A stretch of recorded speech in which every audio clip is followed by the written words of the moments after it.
This is just a pre-show preamble. Me trying to remember how to play the banjo.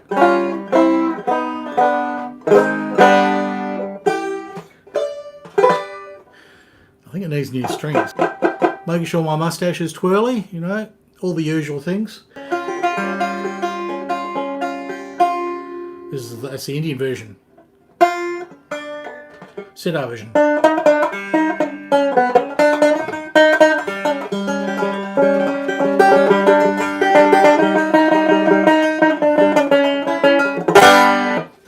Feel like a curry now. Anyhow, what are we here for? We are here for this. This is a ginormously big box that came in the mail, and I thought it'd be fun to open it up so we could all get the experience together. Yes. So, what's in Harry's box? Well, how about we open it up and find out? Yep. Does that sound interesting? All right then. Roll the music.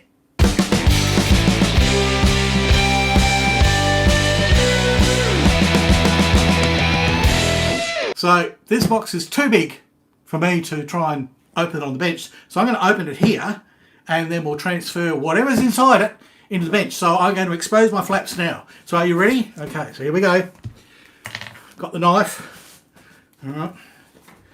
Oh, and as I said, this is brand new for me as well. This experience is very new for me, and you'll see in a sec why this is something very important. Well, for me. Might be important for you. Who knows? Oh, that feeling. Don't you love that feeling as you get into the box? Oh, look. Ah, well, it's not what I expected. It's not what I expected at all. All right. Yes, it's a new blow-up doll. Yeah, Bertha's had too many punches, so this is my new one. This is Sheila. Yeah, she's a sexy one. She is. Yes. More holes in the coriander. No, more holes in the colander. So, yeah, there's that. Ooh, bubble wrap. I think did a bloody good job of packing. Whatever's in here, it's well and truly packed. I'll give them that. I'll go. There's even more. Look, there's more. So 90% of the box is packing. So yeah, this is the thing. My box is just full of rubbers. Rubber. Right. So here we go. And here it is. I suppose you want to know what it is. All right, I'm going to change the camera angle and we can find out what the heck has Houdini got in his hot little hands. And don't forget, tug mugs are still available in my store. They are. Or you can get the new Houdini. You've got to be careful, it's still got coffee in it. Don't spill coffee all over the bottle. You can get the new Houdini mug as well. That's rather nice, little rondel. They're all available in black and white. I do not discriminate. We have a fully diverse store. Yeah, we go each way. Yeah. Okay, so this is the box. Plesiosaur for scale. All right. You always got to have your plesiosaur available for scale. Over here, Nessie. Right. Now, the big reveal. This is what was inside my box after I opened up the flaps. Look. It's an Airfix white box, but it's actually the blue version, which is very, very, very rare. This is a 1972 version of Airfix HMS Victory, right? So it is super rare, really hard to get your hands on.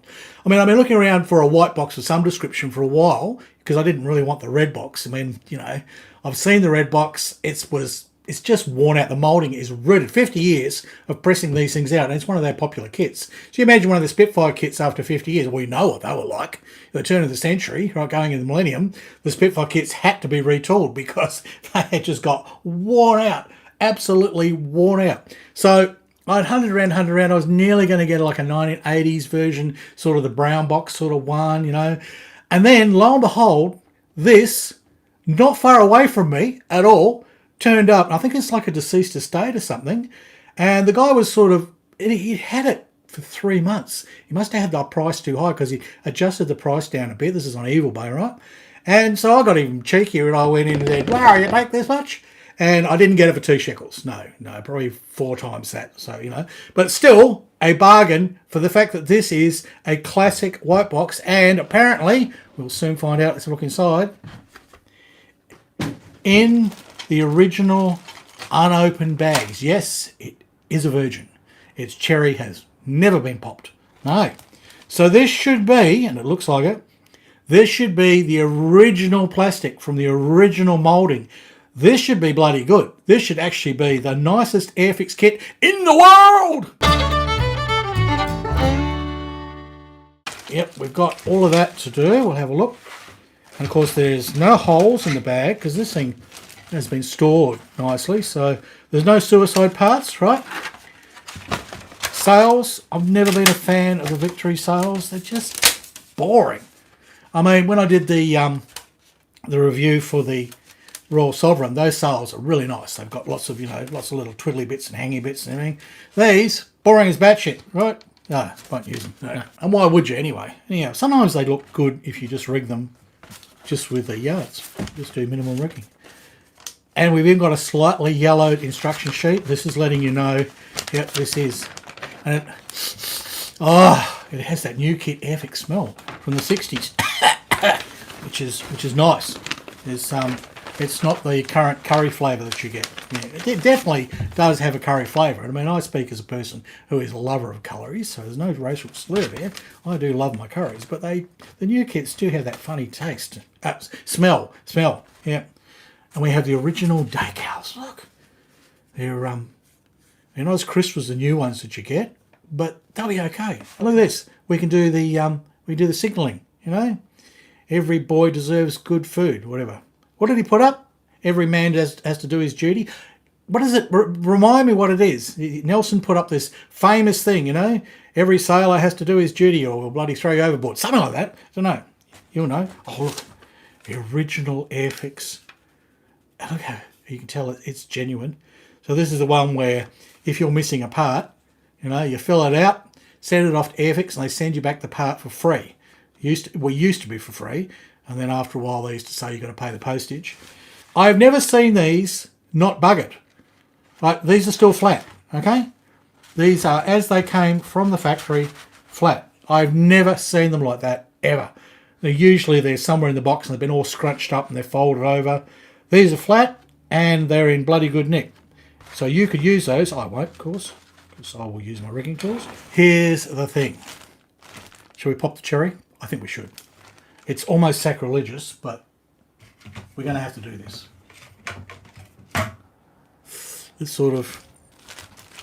Once I do this, its value is gone. Well, it'll still be a nice kit. Anyhow, I'm never going to sell it. So here we go. This is 1972. We're now in 2024, so that is 52 years old kit. Okay, it's younger than me. And probably the plastic in it's even older because they might have just done a Reeboks or whatever, as they often did. Oh, are you ready? Are you ready? This is a big moment. This is a big moment. Oh, was it good for you? I need a cigarette. I'll try and get this out without breaking anything. Oh yeah, that was actually more successful than I thought. I thought I'd be an absolute cock-up, but there you go. Can you see it? Can you see what's missing? No flash. No wart moulding. It's crisp. It's like I put my finger on it and it's like crisp and sharp. Absolutely gorgeous. Absolutely lovely. Yeah, they overdid the planking and all the rest of it, but as I've said in my other videos, you paid over it by the time you finish painting it. And there's, look, here's all the galvanic wiring. Didn't realise actually it had that on it.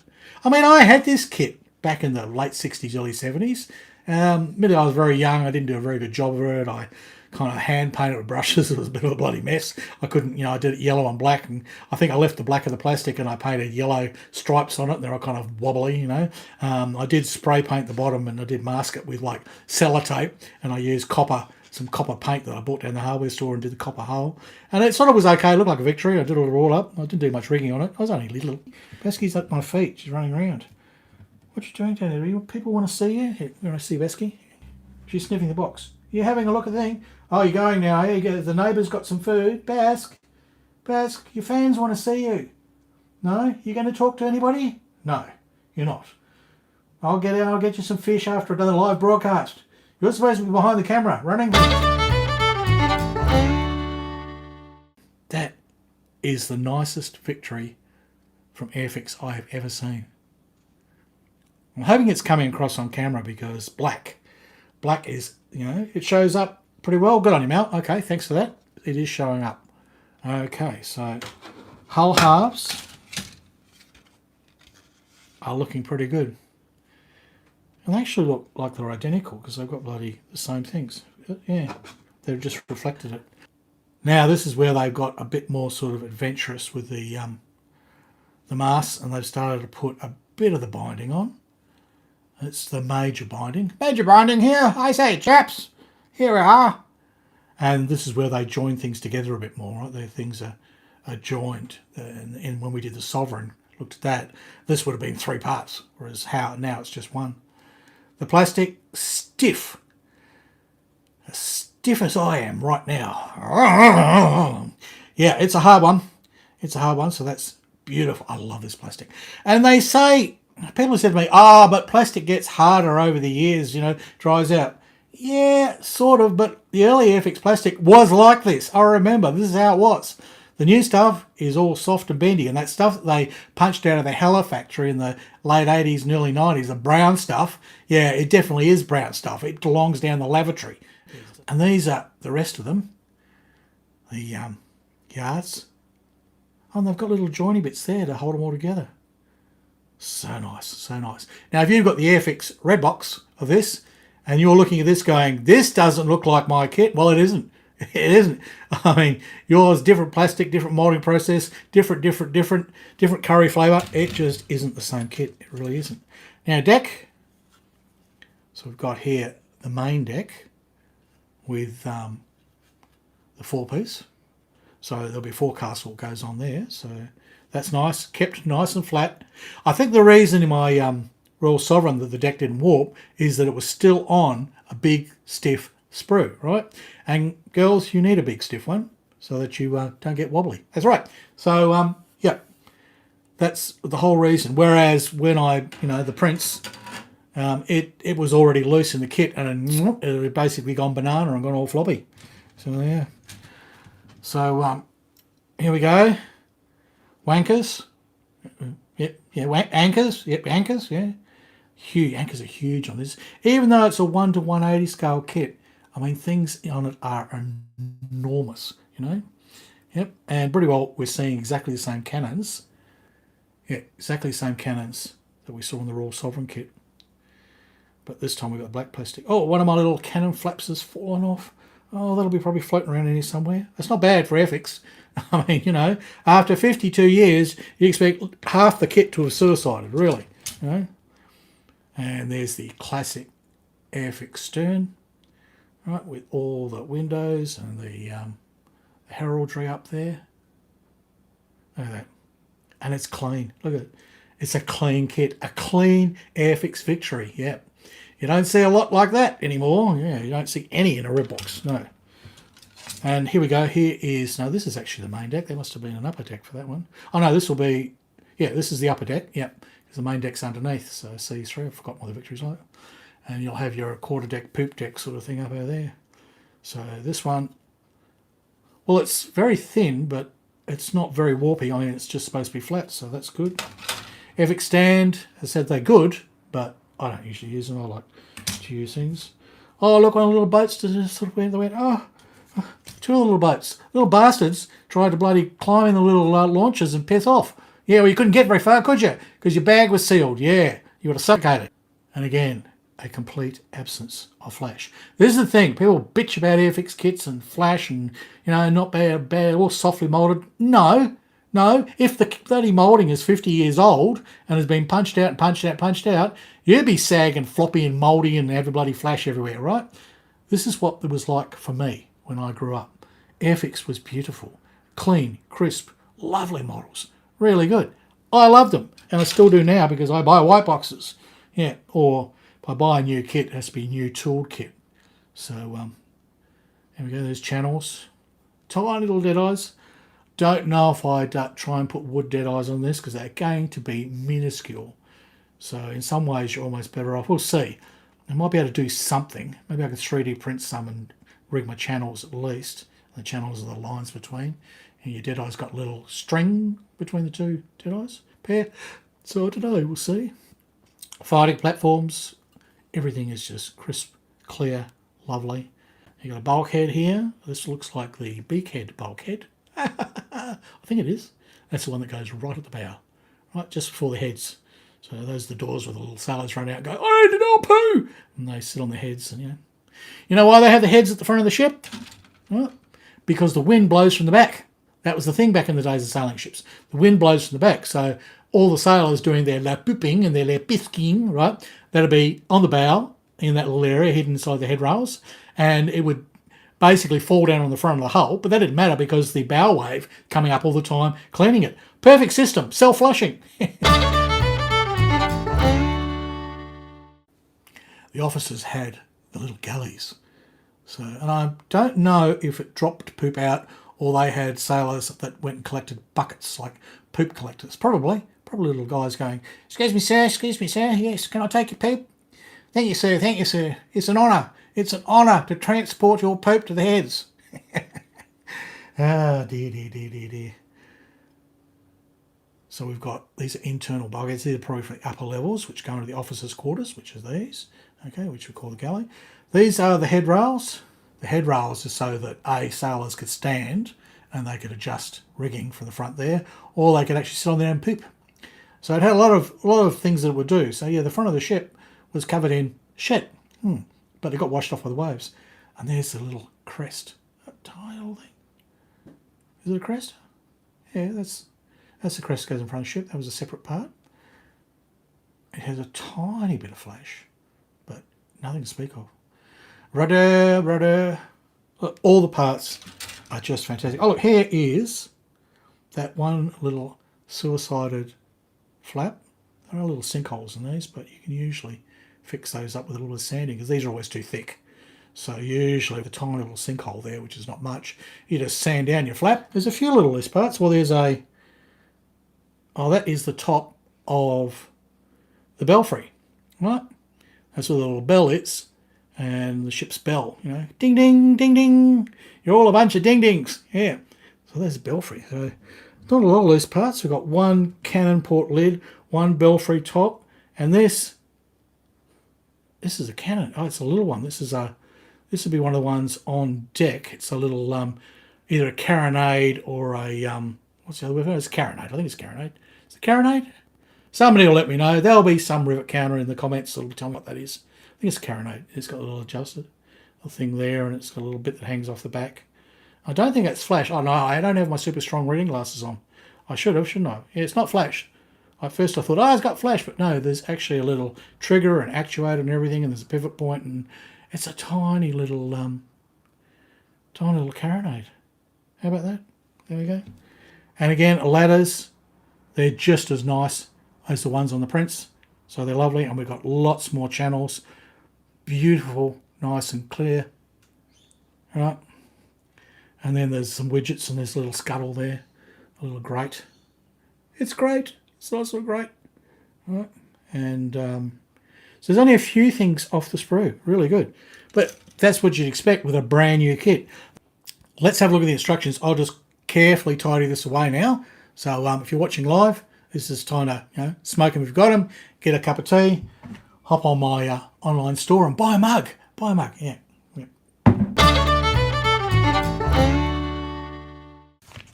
So usual sort of thing with building an Airfix kit, as I've shown before. And again, you've got this arrangement where you've got the main, sort of the main deck, and then that's a gun deck underneath there. Yeah, get it right, Harry. So there's gun deck, main deck, and that's basically your forecastle, beakhead, bulkhead. Yeah, lots of names there. So usual sort of thing, deck, hull house, where you go. And and there's a whole lot of little supports there which support the main deck, which is above, and ladders and things and all the rest of it. Airfix doesn't have these cannon ports open, so you've got this main, this gun deck, but I don't think you're actually going to put any gun cradles on it.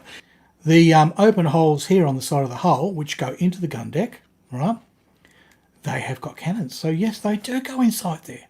So I won't have to do any scratching. It's actually there, and I should know that. I built this kit. Well, I built this kit over 50 years ago. Look, I can't remember what I had for breakfast 50 years ago, So they're those little carronades. hasn't got. I loved it when they used to actually write what things were. Then idiots like me didn't have to look stupid. And there's your little officers' quarters, right, in step 4. And you do get a ship's wheel. Now you notice on the other kits there were no ship's wheels. And in fact, on the early ships, like the early 17th century ships, there are no ship's wheels. I know some people scratched and make them. Didn't exist. They didn't have ship's wheels. Ship's wheel thing didn't come in basically to the 18th century. And then they'd have them, but again, they'd be hidden pretty well at the back and under the deck, and often you couldn't see them. But the ship's wheel didn't really exist.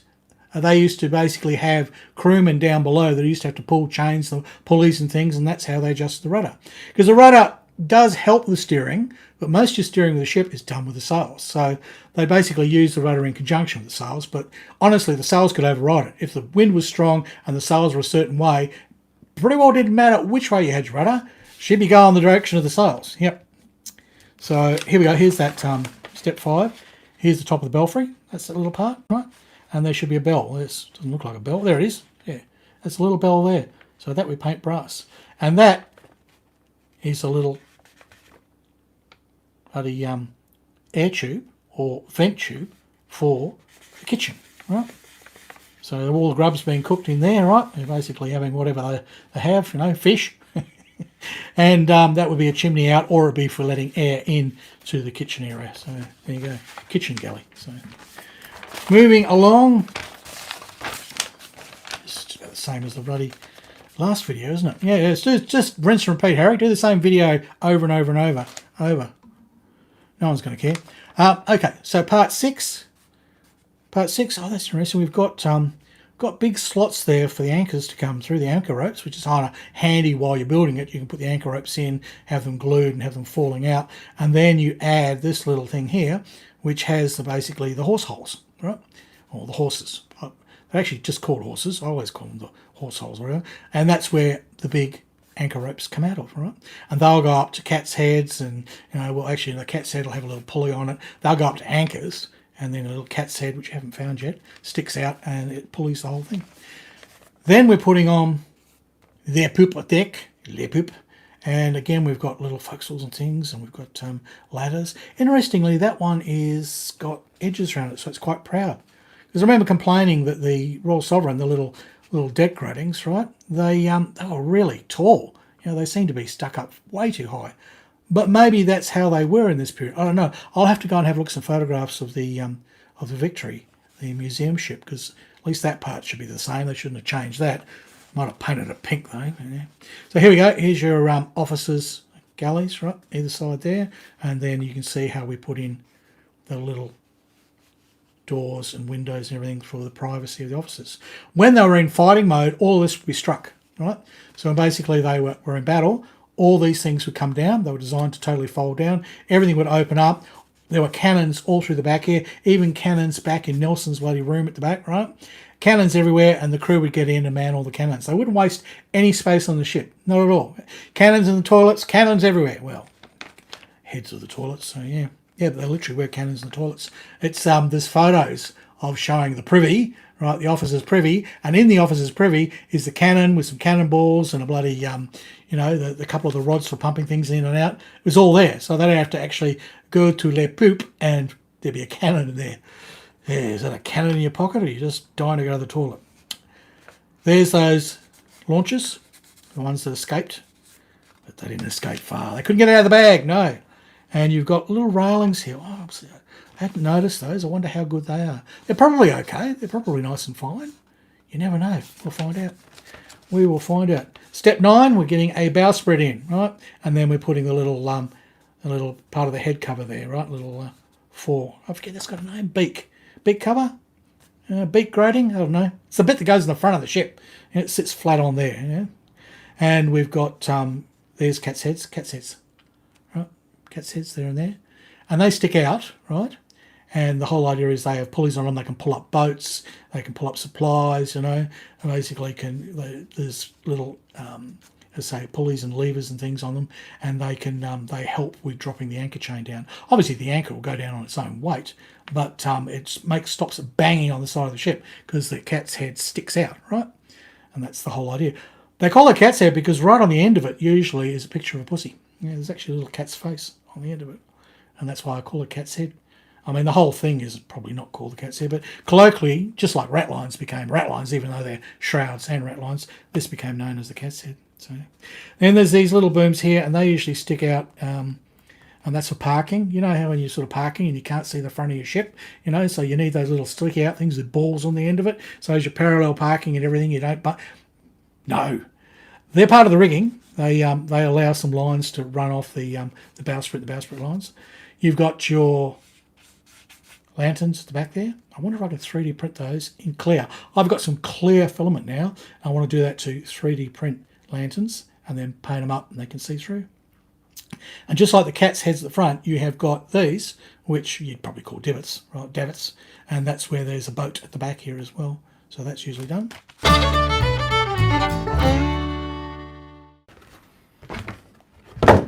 So there you go. That is the Airfix Victory. This is the 1972 white box with the blue on it. A very rare kit that I'm very proud to own, and you know it is so nice. If you got the red box and you're going, oh, it's nothing like my kit's disappointment. Yep, sorry. Yeah, that's what happens. Unfortunately, the red boxes of the old 50-year-old molds, yep, they're starting to be, you know, a bit worn out, a bit stuffed. Flash City, because I know I've heard model shops tell me they will not stock the Victory anymore because people buy it getting all excited because they see people building the model online, and they get home, it's just flash and stuff everywhere and it scares them. The flash is pretty easy to take off. I've done it. I've dealt with flash many a time. It's not really that hard, but it scares the willies off a lot of people, especially if they're used to Tamiya kits and everything, or any of the modern kits, which are virtually flash free and they're nice and crisp and everything. But as you can see, if you can find a white box, they are flash free. The parts are crisp. Everything looks really good.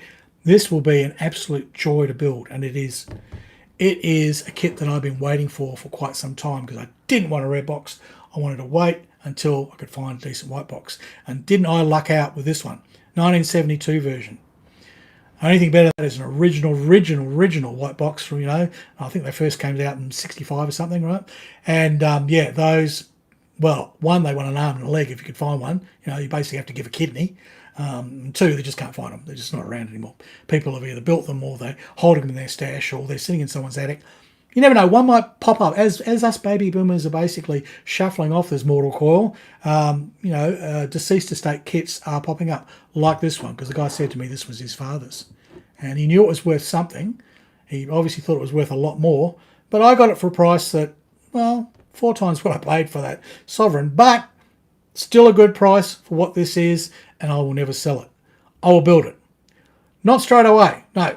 Yeah. Anyhow, we're at the end of the video, so you have one job. Hit those bloody buttons, okay? Hit those buttons. It says lick, rub, and fondle. Yeah, those are the buttons. Hit those now, and I will get very excited. I mean, I'm already excited, but I'll get more excited. And if you really want to help me out, boom, buy me a curry. Yep, it's like a one-time donation, $3. You can buy as many curries as you like and feed me up. I'd really appreciate it. If you're enjoying my videos, do that. All right, well, that's basically it. Bask was here, but she's run away. So unfortunately, I can't talk to her at the end of the video like I normally do. So we'll wrap it up there. Goodbye from Australia, and it's hooroo from Harry Houdini.